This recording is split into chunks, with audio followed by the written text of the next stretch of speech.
So hello, welcome back to RS Thinks. Today I'm in Milton Keynes where I'm going to be picking up a VW ID.3 and I've got it for a week. So I'm going to make quite a lengthy video about it. I think I'm going to cover everything that I think is relevant, anything that I find that I don't like about the car. So this is probably going to be a long video, so apologies in advance. So I just need to go inside, get the paperwork signed and get the keys. So I've done all the paperwork, I've got the key for the car and it's just over here. You can see it put next to my Leaf. So I'm going to take it around the corner now and then I'll give you an overview of the outside.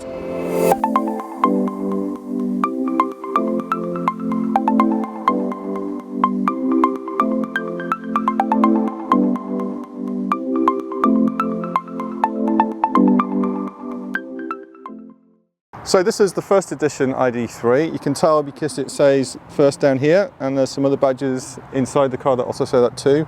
It also comes with a style pack which gives it silver mirrors, and you've got the silver panel that runs the full length of the car, and then you've got a silver decal on the back with some hexagons in here which are also mirrored down the front of the car on the actual bumper, so they're quite a nice touch. So starting at the front of the car, we've got the new thinner style VW logo. I believe this is the first car in the range to get this.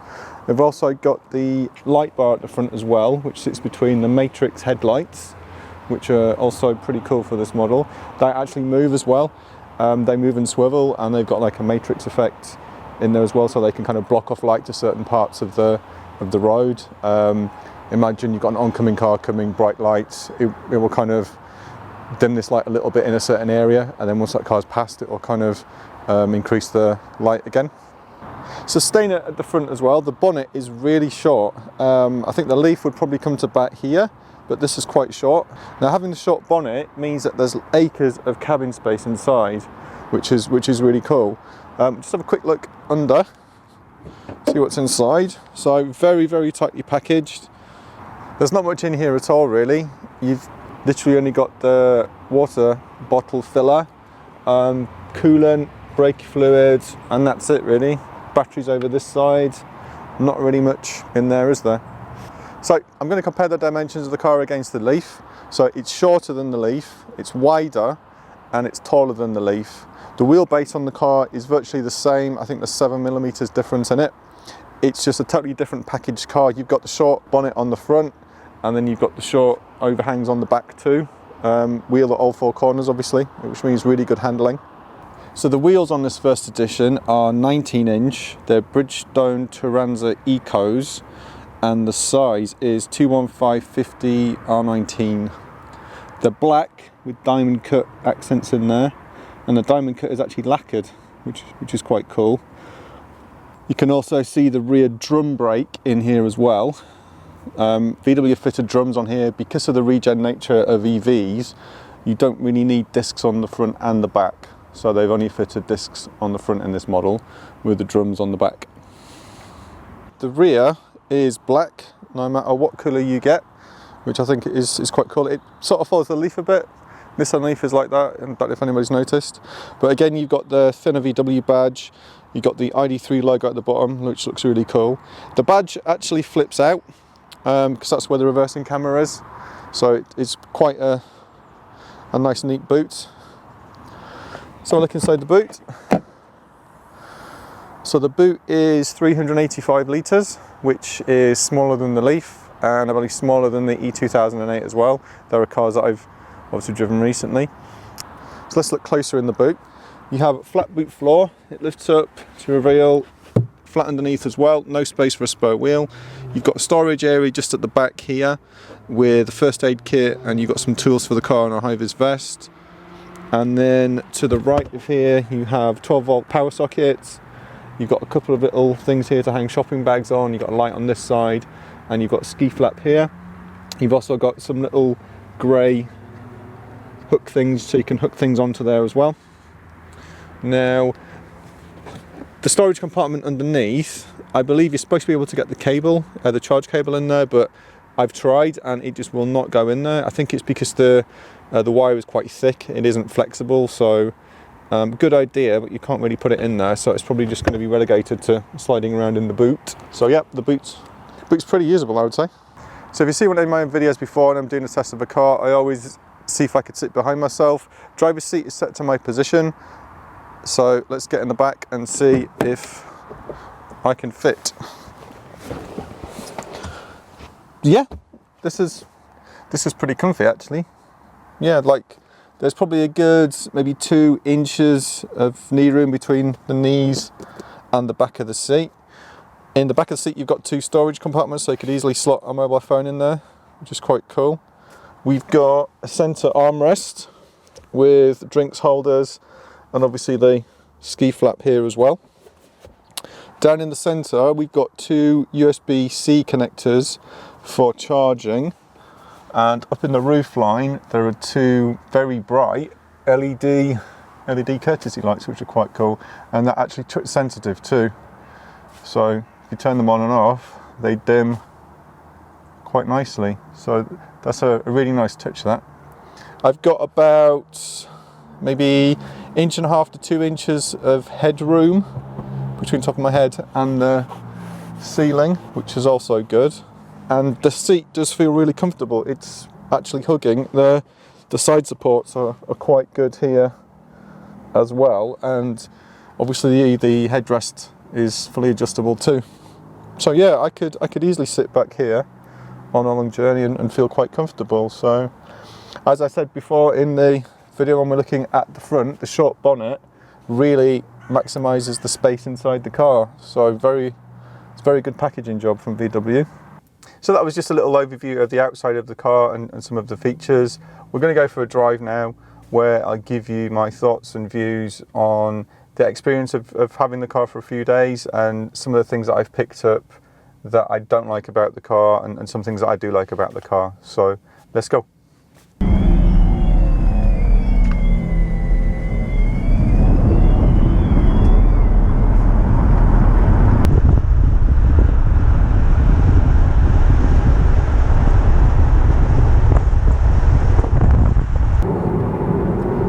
So the VW ID.3 is probably one of the most important EVs to come out this year. It's been delayed several times due to software bugs and other issues. It's finally on the roads now, so anyone who put a deposit down way back when would have been receiving them in the last couple of weeks. This one I've actually hired from the EV Experience Centre in Milton Keynes. I've got it for a week, so it's going back in a couple of days. And I've been driving around in it for a few days as well. So let's start with some specs. So this is a first edition car in Moonstone Grey, which is a solid colour, which is the only free colour you can get. If you want to choose the turquoise, the dark grey or the white, those are an extra cost option at 620 quid, and they're metallic. So the battery on this car is 58 kilowatts and is liquid cooled. It charges via CCS up to 100 kilowatts. It's also standard to this car as well. It appears that 100 kilowatt charging will be a cost option on the other cars. The other specs that I've seen have shown other cars having 50 kilowatts. It's unknown how much that will cost yet. It's also capable of charging via AC up to 11 kilowatts on 3-phase and 7 kilowatts on 1-phase. Again, the 11 kilowatts is specific to this car and maybe a cost option for other specs. Range of the car is quoted at 260 WLTP. When I picked the car up, it had 100% battery and it was estimating 205 miles. Now the car hadn't been driven much, it only got 300 or so miles on it, so that may be slightly low. I'm not sure, because there's not much driving history with the car. It's not got much data to work out how far it can estimate really. The motor in the car is 150 kilowatts, which is rated at 200 horsepower. The 0 to 60 is 7.3 seconds. Now again, the first edition gets a little boost. It's been fitted with a performance package, which reduces it by 2 seconds. So imagine 9.3 seconds for the standard car of this spec. You've got 4 driving modes, which are controlled from the screen here. You've got Eco, Comfort, Sport and Individual. Individual allows you to set what you want for certain things. So you can set the chassis to comfort, or the steering to sport, or the drive to sport as well. Basically making up your own profile based on your own preferences. The warranty of the car is standard 3 years or 60,000 miles, with the battery having an 8-year warranty or 100,000 miles. It's also worth pointing out that with this being an EV, you actually get 3 years of breakdown cover included, which is normally sort of a cost option. So if you buy a traditional VW, you will get 1 year thrown in for free, and then every time you get it serviced at a main dealer, they would just add on another year. You just keep getting your free cover. With this being an EV, you get 3 years off the back straight away, which I think is a really good idea, because you're going to get people transitioning from a traditional petrol or diesel VW, and it just gives them a little bit of peace of mind, a bit of reassurance that they're not going to get stranded anywhere due to like unfamiliarity with chargers and all that kind of stuff, really. The drive is actually controlled by a little lever just to the right here, very similar to the BMW. You have to twist it forward for drive, twist it backwards for reverse. Works very well. Another really cool function of the car that I really like is that if you've got the keyless entry option, then you literally just walk up to the car, open the door, sit down, foot on the brake, put it in drive, and off you go. And it's similar for when you're getting out of the car too. You literally stop, you press a button on the end of the drive mode selector for park, and once you've selected it, you just get out the car, close the door, and that's it. There's no having to turn it on or off, which is quite cool. There is an on-off button on the steering column, just on the side here, which you can turn on. Say you're going to be getting in the car but not driving off straight away, and you need to listen to the radio while you're waiting for somebody. Obviously, you can turn on the ignition there. It works in exactly the same way. First press is ignition, second press is to turn the accessories on, so you can listen to the radio. And I just like that. It's just basically open the door, get in and drive. There's no faffing around or anything. In my Leaf, for instance, I've got to put it in park, put the handbrake on, and then I've got to switch it off. So it's 3 things I need to touch before I could even get out of the car. This one, you're literally just holding one button, getting out, and then locking the door, which is great. In the center display here for the Speedo, you've got your speed in the middle, along with the traffic sign recognition that will show you the speed limit of the current road you're on. You've got battery indicator, you've got regen and sort of acceleration amount as well. And then what you've also got is another feature that comes on the left hand side, where you've got a picture of the road. When you're approaching a roundabout or a junction, you actually get a little image that pops in there that's kind of warning you that you're approaching one, and you also get a little symbol of like a foot on a brake. Now the car, if you've got it set up right in the infotainment system, the car can actually start braking for you as well as you're approaching these junctions and roundabouts, which I think is a really cool feature. So it must be using something with the maps as well. Obviously it can see the maps in the sat nav too, so that's just a really nice little feature. The controls on the steering wheel are same as usual. You've got your volume control on the right, and then you've got adaptive cruise control on the left. And what's different about these buttons is they've got haptic feedback, so you're not physically pressing the buttons like you would normally. You kind of put pressure on them, and then it kind of gives a bit of resistance back. It's a very strange feeling at first, but it works quite well. You've also got the option to sort of swipe the button too. So if you wanted to, say, increase the volume on the radio, you can just swipe across from left to right, and it will increase the volume. Similarly, if you're using the cruise control, you can use the plus and minus buttons to increase or decrease your speed, or you can swipe up between the buttons to do the same thing, which is quite cool. The lights are kind of in a weird place. On the left-hand drive car, the lights are to the left of the Speedo. On this car, it's exactly the same as well. They haven't moved them to the right-hand side, which is slightly unusual. But the car's got auto lights, which can be controlled via, obviously when it gets dark they come on automatically, and then you've got the matrix lights that I mentioned earlier too, matrix lights are just fantastic. They're really cool. You can literally drive during the night with just main beam on the whole time and not have to take it off, and the matrix just kind of sorts it out for you. I find the A-pillar slightly more intrusive as well than I'm used to in my Leaf. The Leaf's got quite a thick A-pillar anyway, but this one just seems even thicker. And then from my eye line's just kind of in the corner here. So I keep finding myself at like roundabouts and junctions actually peering around the pillar to see what's coming. A very annoying feature of the car, which I'm hoping is down to a software bug that will get fixed, is drive assist. So drive assist doesn't actually remember your settings. So every time I'm getting into the car at the moment, I'm turning off lane assist because it's kind of keeping me in between the lines and it's kind of weaving a bit. I've been driving around country roads and things, and it weaves a rather alarming amount. So in order to turn it off, you can see on the screen here, this is actually a menu.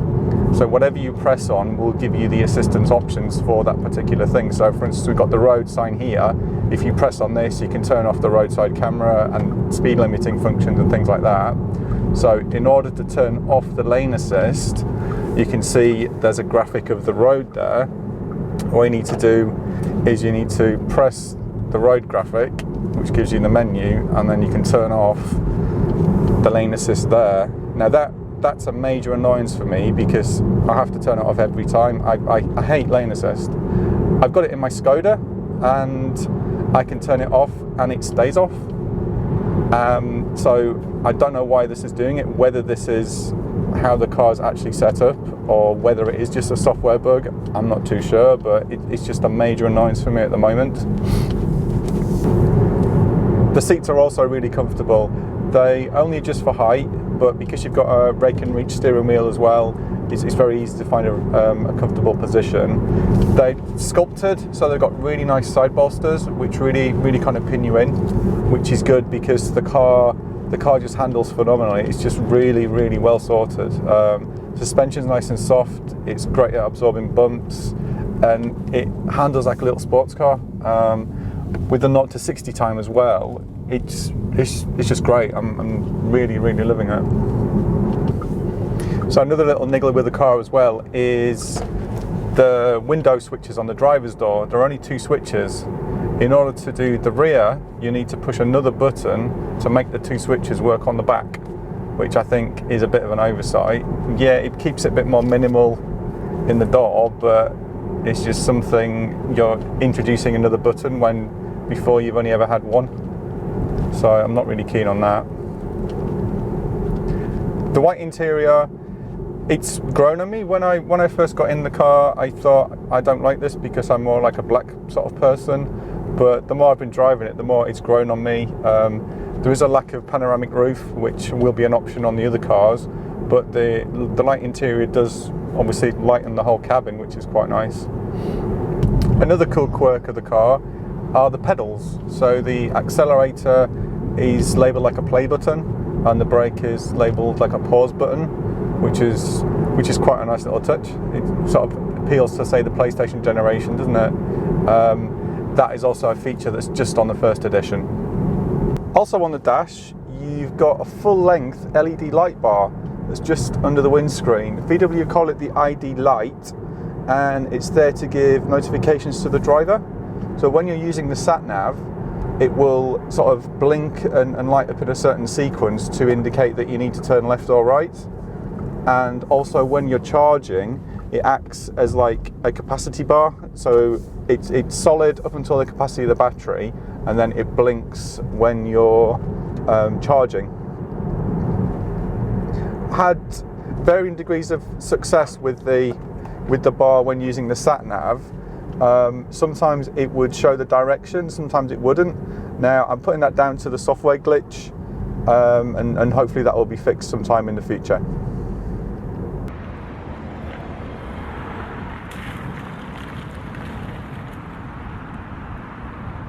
So that concludes the test drive. Now, the big question is, would I consider this car? Yeah, I think I would. I like the spec of it. I like the look of it. I like how it handles and drives, as you've seen in the previous clips. The only thing that would concern me would be the software glitches. Now, if I was to get one of these cars, I wouldn't get one straight away. I'd probably wait for 6 months or so until everything's been ironed out. With it being a new car on the market, there's bound to be issues and glitches that are not even apparent now. So just for my own peace of mind, I would wait if I was to get one. The car is £38,880. With the government grant, that knocks £3,000 off, so £35,880. I think it's a tad expensive for what it is, but it's VW, so I think part of that price is the VW brand, the VW name. I'd be interested to see when the Seat version comes out, if that's cheaper, because Seat is perceived to be a cheaper brand within the VW group. So I'll be watching that closely. Also, it'd be interesting to see the lower spec versions of the ID.3 that come out. There are, I think, 6 more in the pipeline of varying specs, and also reduced battery sizes and increased battery sizes. So it'd be interesting to see how much they cost as well. So thank you for watching. If you've liked the video, hit the thumbs up and subscribe. There's also going to be a giveaway related to this as well, so stay tuned to the channel and you'll see what the video is and what the prize is.